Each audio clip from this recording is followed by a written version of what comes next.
Hello, hello. So this is my first long form video on this channel. Shout out to that one guy who suggested I try and do long form content.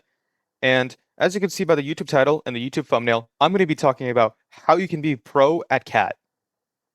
I'm going to be covering three things in this video. The first thing is I'm going to be covering movement. Second thing is aim, and the third thing is setup. There will be timestamps in the description if anybody wants to skip certain sections. And with that being said, let's move on to the first section. So I want to start by talking about movement. Movement, in my opinion, really isn't that hard to understand, but it's extremely hard to master. The thing with movement is you're just trying to be as unpredictable as possible, so that it's really hard for a person to hit you. Because movement in cat is based on how cat is coded. Cat is coded in a way where it's coded client side, which means that if a person on their side of the screen hits you, then you will die. And that's the important thing to understand. You're just trying to be as unpredictable as possible because so that they can't put their cursor over you and kill you. And if you think about it in that way, we're just trying to have a sporadic movement style that really isn't easy to predict.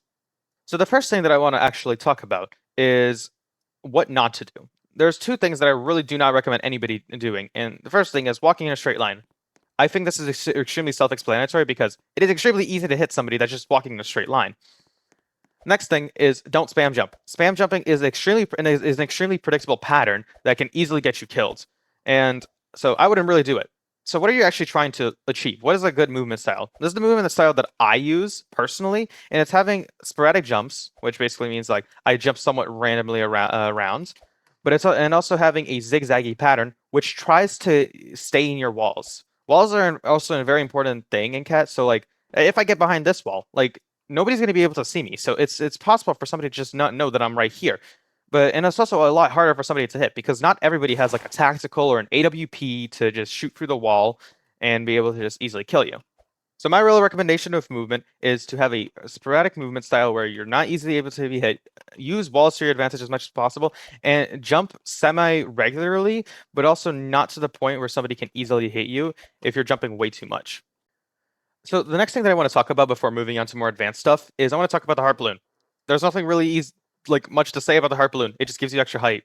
It's a really useful thing. Like, let's say that I'm over here. This is a really hard jump to like get onto normally. Well, I did it just first try, but sometimes it's hard to get up here without the heart balloon. Heart balloon just simplifies that problem. So the next thing that I want to talk about is the money bag. The money bag, if you click on it, it spawns these Robux build things that you can jump on because they have collision. So if you're like on top of like this like whatever this wall is, if you're on top of this wall and you just have the money bag, you can just jump on top of those builds, which gives you extra height. And moving on to some more advanced stuff, if you have the heart balloon and you have the money bag, you can just jump on top of the top of the money. So if you can jump on top of the money, then pull out the heart balloon again and jump on and then get extra height. And this is extremely useful if you want to like hit somebody like from far away like that. But the thing is with this has some limitations to it. You can't do this on Xbox or mobile. This is an only PC thing because mobile they have only three things, and Xbox I'm pretty sure is just like way too difficult to actually do. So the next thing that I want to talk about is wall hops. Wall hops are an extremely important glitch in like the Roblox audience scene, but in this scenario, this is an extremely important movement thing as well. Like let's see like this wall right here. You can actually wall hop on top of these things. Like there's like a little bit of like a little sliver here that you can actually just jump on. So like if I just jump on this and I flick, then I'm able to just get up on top of here. And think of wall hops, you're just all you're trying to do is just jump and then flick whenever you can flick on the wall that you want to jump on. So this is an example. I don't know if there's any other examples. Oh yeah, there's more over here. If we move over here, you can jump on these guys. You can wall hop on these guys, like so. Also, this blue bar right here, you can wall hop on this, like so. I'm messing this up a lot more because I'm on 240 FPS, and if you have a higher FPS, it's going to be a lot harder to hit wall hops. So I feel like I didn't really explain how to do wall hops really that well, but I will try and explain this as best as I can. So wall hops can be performed if you have two separate walls. So like let's say we have this wall right here and this wall right here. They meet at this line kind of right here. They meet right around here. So if we jump up to this line and we flick our camera so that we kind of get our foot stuck inside of the wall, then we're able to jump again, and we're able to get extra height because of that, because we did a second jump. And you see, it worked like that. So the last thing that I really want to talk about is I want to talk about just learning the maps. Learning the maps is an extremely important part of movement, and it's really just understanding what you can and can't do on each map. So like let's say like we're right here. Obviously like there's the wall hop that we can do up here, but there's also another way that we can get up here. Other than the wall hop, and it's this ledge right here. If we go onto this ledge and then just jump and then just rotate our camera here real quick, we can just get up on here, and it's much easier than just doing this wall hop. Also, if we don't want to use this ledge, we can use this this barrier right here, and we can just get up on here as well. And if we also use this this wall right here, we can also just climb up on here and get up on here. And if we go just down here and then we just use the money bag, we can get up on here as well. If I can actually do the money bag jump, if I can actually pull the money bag out, and can okay, I guess I just don't want to do it. Okay, well, I guess I can't do it.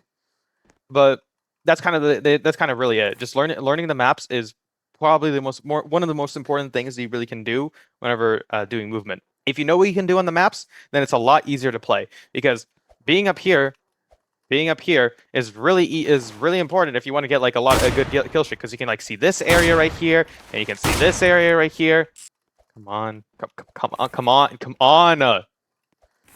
Let me, oh, please, let me, money, please work with me. Thank you. Gosh, took you so long.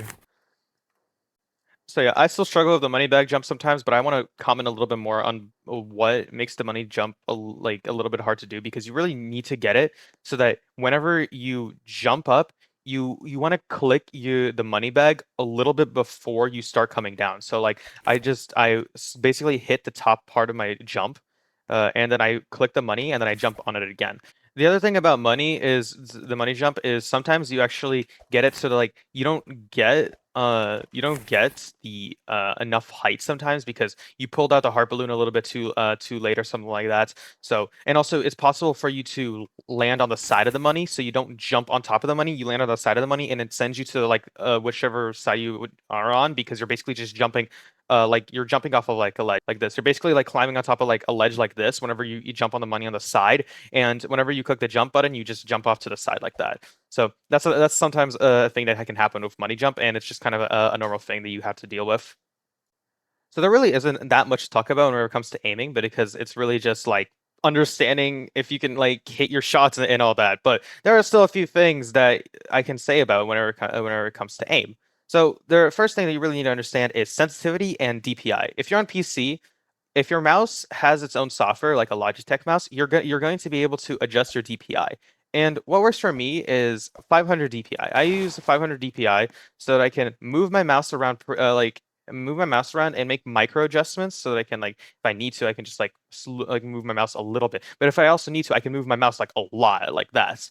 And your sensitivity plays a role in when moving your camera around in Roblox. So if I'm just moving my mouse around, this is just DPI at play. But if I move my camera around, this is mouse DPI and the camera sensitivity option that appears in your Roblox settings.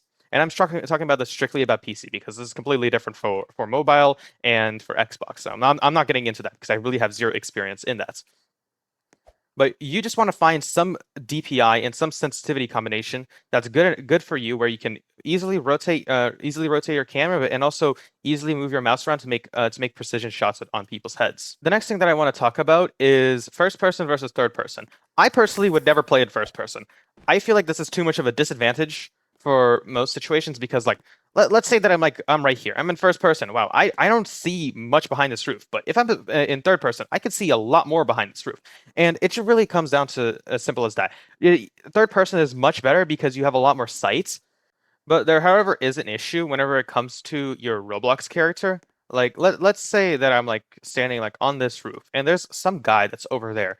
My character is blocked by this roof, but my sight really isn't. So like let's say that I'm trying to shoot them, I can't shoot them because my character is behind the roof. So I have to move out the roof's way so that I can hit them, like so. And you just really have to understand that sometimes you just have to move.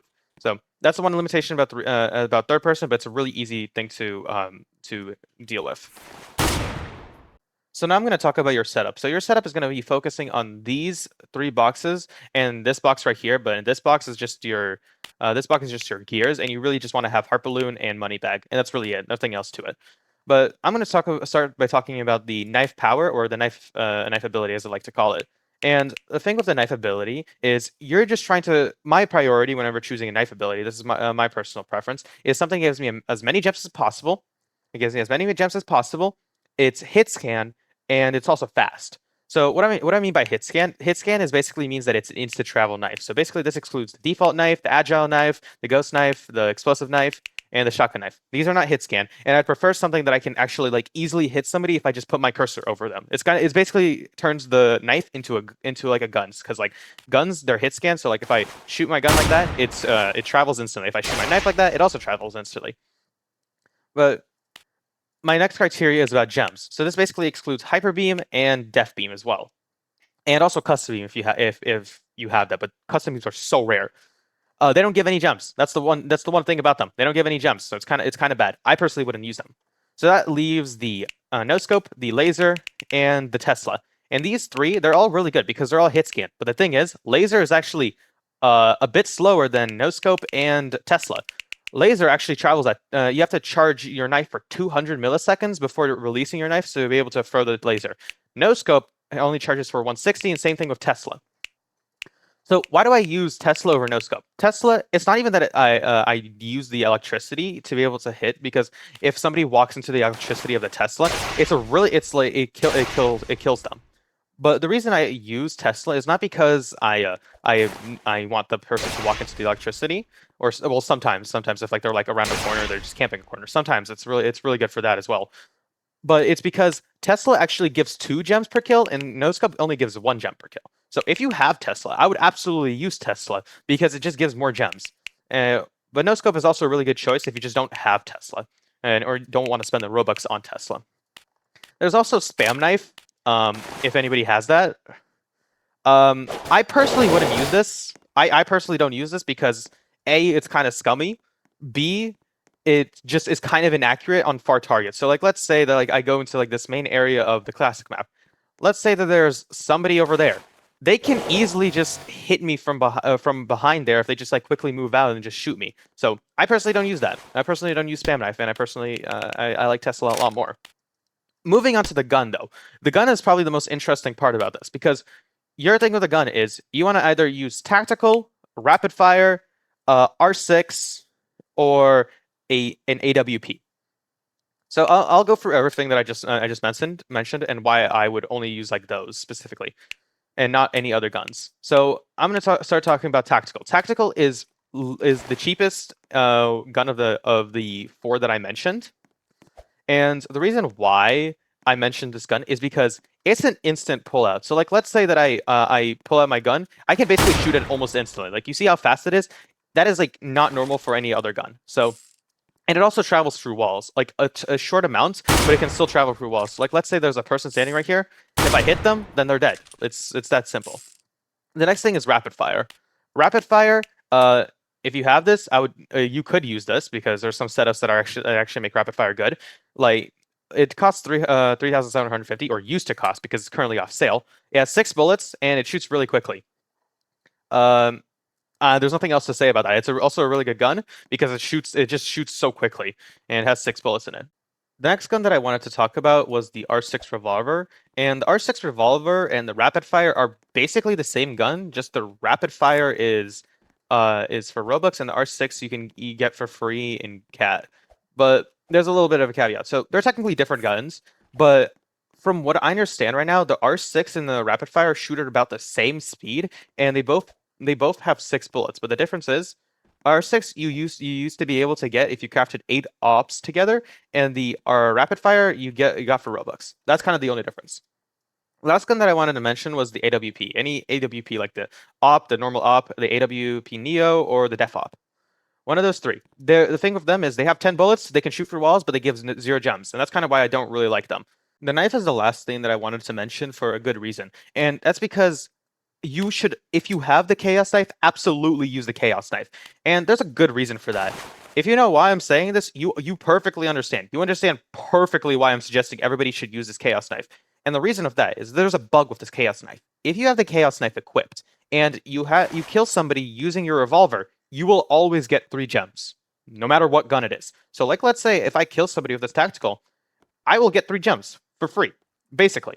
If I am using an AWP and I kill somebody through a wall using with the Chaos Knife equipped, then I will still get 3 gems, no matter what. Even though I killed them through the wall and I was using an AWP, I would get 3 gems, which is extremely broken. And it's probably the most important thing if you want to actually grind gems. If you want to grind gems, absolutely use the Chaos Knife, because 3 gems per revolver shot is extremely overpowered. So I think that about wraps it up. If you think that I forgot to mention something, please leave that down in the comments. If you have any questions, I'll make sure to answer them, and I will see you guys next time. Bye, and take care.